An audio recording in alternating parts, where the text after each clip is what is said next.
The last day of the Zeppelin Company seemed near as Americans were being trained to operate the U.S. Navy's new LZ-126, which they would redesignate the ZR-3. There seemed to be little hope of a future with the German Airship Company after the October 1924 delivery of the new ship, christened USS Los Angeles. A dozen Zeppelin engineers accompanied Dr. Carl Arnstein to Akron, Ohio that fall to help form the Goodyear Zeppelin Corporation. Paul Litchfield worked out a deal that traded Goodyear airship patents with those of the Zeppelin Works.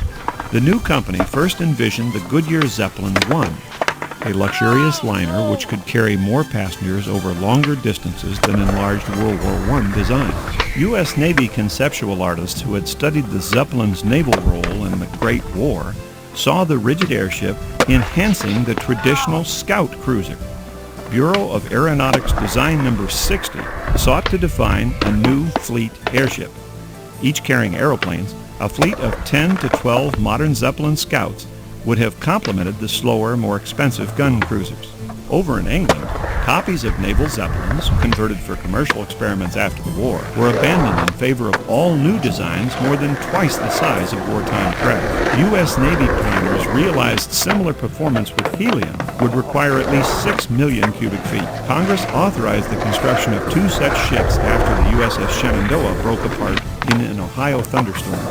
In Glendale, California, Slate Aircraft had finished a hangar and was building their unique metal-clad airship with advanced features. Like an ocean vessel, metal airships seemed to some to be the wave of the future. In the Midwest, brilliant young engineer Ralph Upson had already left Goodyear to pursue his vision of a non-flammable airship whose major components wouldn't have to be periodically replaced. Upson and his Cosmopolitan Group formed the Aircraft Development Corporation to make all-metal airships. Early in 1928, the Navy gambled precious funds on a demonstrator metal-clad airship. The first rivet was installed in the bow section on the 7th of March, 1928. The key to its success was Edward J. Hill's automatic riveting machine that joined the sheets of alclad aluminum together with 5,000 rivets an hour. The stressed skin was reinforced by main rings and transverse girders, held together by 3,500,000 rivets. The ship was assembled in 2 great halves.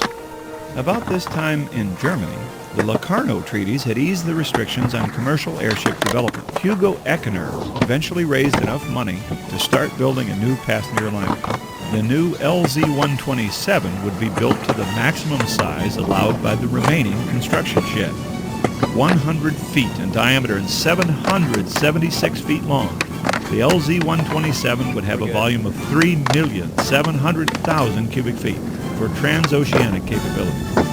Back in Washington, the Bureau of Aeronautics now offered a rigid airship scout, or ZRS, design competition.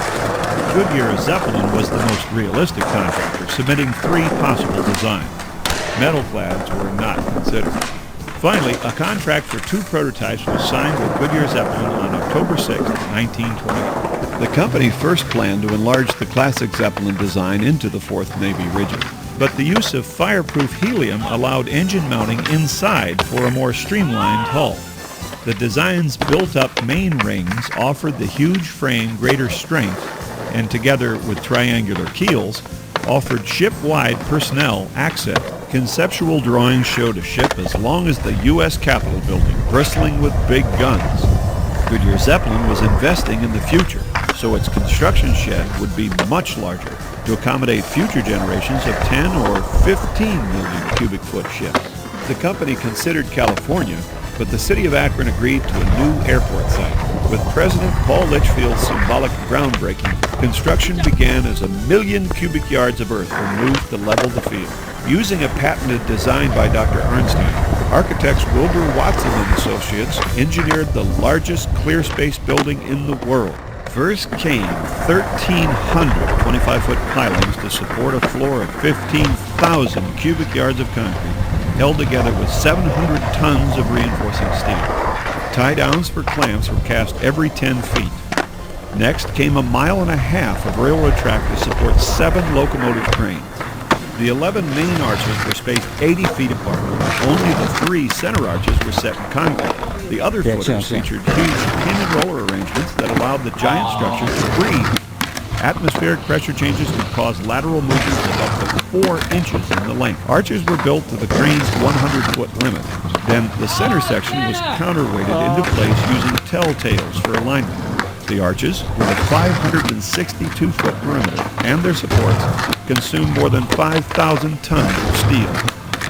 The Graf Zeppelin had made his first flight to America in October of 1928. On another trip, Paul Litchfield proudly showed the visiting Hugo Echner details of the air dock construction. The clear center area was 1,100 feet long and 325